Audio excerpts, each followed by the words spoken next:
Capítulo 28. Va a morirse en medio de la calle, se dijo Hazaripal horrorizado. El pecho de su amigo Ramchandra se había hinchado súbitamente en un esfuerzo desesperado por acumular un poco de aire. Las costillas sobresalían hasta el punto de hacerle estallar la piel.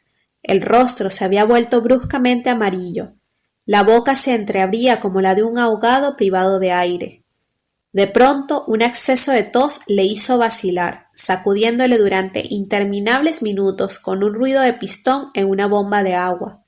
Se puso a escupir, pero como tenía pan en la boca, no se veía si escupía sangre o jugo de betel. Hazari ayudó a su compañero a sentarse en la banqueta de su rickshaw y le propuso llevarle a su casa. Ram negó moviendo su cabellera gris que relucía de aceite de mostaza y tranquilizó a su amigo. Es solo ese maldito frío, dije. Ya estoy mejor. Aquel invierno bengalí era asesino. Los vientos del Himalaya habían hecho bajar el termómetro hasta 8 grados, temperatura polar para una población acostumbrada a vivir durante 9 meses al año en un clima de invernadero. Para los hombres caballo aquel frío era especialmente atroz, condenados a pasar del baño de sudor de las carreras al frío de las largas esperas. Su organismo subalimentado resistía mal. Muchos murieron. Ram era mi hermano en esa jungla de Calcuta, donde todo el mundo era como una fiera para algún otro, cuenta Hazaripal. Él me ayudó y me apoyó. Él me encontró mi rickshaw. Cada vez que yo veía su pelambrera gris, apretaba el paso para ir a estacionar mi carrito junto al suyo.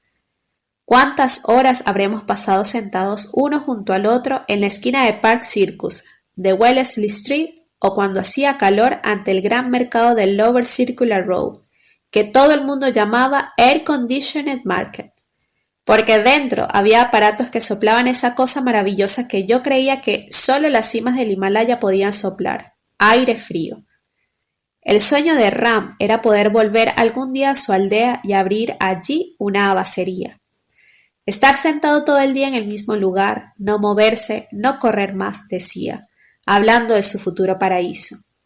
Y me contaba su vida tal como la imaginaba, en medio de su tienda, teniendo a su alrededor sacos desbordantes de todas las variedades de dal y de arroz, y otros sacos llenos de especias de perfumes embriagaduras, montones de hortalizas, y en los estantes toda clase de géneros, pastillas cuadradas de jabón, bastoncillos de incienso, galletas, confites. En resumen, un universo de paz y de prosperidad del cual él sería el centro inmóvil, como esos lingams de Shiva, símbolo de fertilidad sobre su yoni en los templos. Pero antes de que se realizara este sueño, Ramchandra tenía que cumplir una promesa. Tenía que devolver al mohaján de su aldea el préstamo que había recibido para pagar el entierro de su padre. De lo contrario, el campo familiar que servía de hipoteca se perdería para siempre. Unos días antes de que expirara el plazo, había conseguido negociar con el usurero de una aldea vecina otro préstamo. Pagar una deuda con ayuda de un segundo préstamo, luego este último con un tercero, y así sucesivamente. Eran operaciones habituales entre los campesinos. En resumidas cuentas, acababan siempre por perder su tierra. Los 5 años de Ramchandra terminaban dentro de unas semanas, justo antes de las fiestas de Durga. A pesar de que su estado se agravó, no dejó de trabajar como una bestia de carga. Una mañana Hazari lo encontró ante la oficina de correos de Park Street. Él, que era tan robusto, no era más que un espectro. Se acababa de hacer rellenar por el munshi el impreso de su giro mensual. El grosor del fajo de billetes que sacó de su longi sorprendió a Hazari. «Parece que hayas atracado el Bank of India», exclamó. «No», respondió Ram, con una seriedad excepcional. «Pero este mes tengo que mandárselo todo, si no perderemos nuestro campo». Mandárselo todo. Aquello significaba que durante el mes que acababa de transcurrir había reducido su alimentación a una ración de hambre. 2 o 3 tortas, un vaso de té o de jugo de caña por día. Cuando vi llegar corriendo al niño de los vecinos, lo comprendí todo, dirá más tarde Hazari. La noticia corrió rápidamente por las principales paradas del sector, y éramos una treintena los que nos reuníamos en el pequeño cobertizo que había detrás del hospital Chittagong donde vivía Ramchander. Reposaba sobre un madero que le había servido de cama durante los 5 años que había vivido en Calcuta. Su espesa pelambrera gris formaba un torno a su cabeza como una aureola. Tenía los ojos entreabiertos y sus labios esbozaban una de esas sonrisas maliciosas que eran una de sus expresiones más frecuentes. Hubiérase dicho que se divertía con la broma que acababa de hacernos. Según el ebanista que compartía su cuartucho, había muerto mientras dormía, lo cual probablemente explicaba por qué tenía un aire tan apacible. La noche de la víspera había tenido varios accesos de tos muy violentos. Había escupido mucho e incluso vomitado sangre. Luego se durmió y ya no había despertado.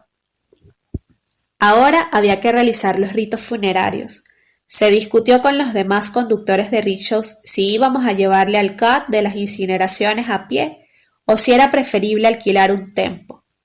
En Calcuta se pueden alquilar esas camionetas de 3 ruedas por 1 hora, 2 horas, el tiempo que se quiera. Cuesta 30 rupias la hora. Dada la distancia que había hasta el Ghat de Nib Talab, nos pusimos de acuerdo para alquilar un tempo. Yo entonces propuse hacer una colecta entre nosotros. Unos dieron 20 rupias, otros 10, otros 5. Yo busqué en el cinturón de Ram, donde sabía que escondía su dinero, y encontré 25 rupias. Sus vecinos quisieron sumarse a esta colecta, porque Ram era muy querido en todo el barrio. No había nadie como él para contar historias, y los niños le adoraban. Alguien fue a buscar unos vasos de té en la tea stall más cercana, y todos bebimos en torno a nuestro compañero. Era a causa de su sonrisa. No había tristeza. Se discutía. Se iba y venía como si aún estuviera vivo y fuese a hablar él también. Con otros 3 compañeros fuimos al mercado que hay cerca de la estación de Salda con objeto de comprar todo lo necesario para los ritos, empezando por las parihuelas para llevar el cadáver hasta el Ghat.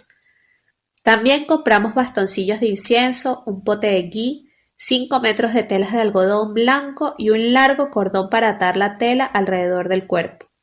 Y también varias guirnaldas de jazmín blanco y un cacharro de barro para verter agua del Ganges en la boca y sobre la cabeza del muerto.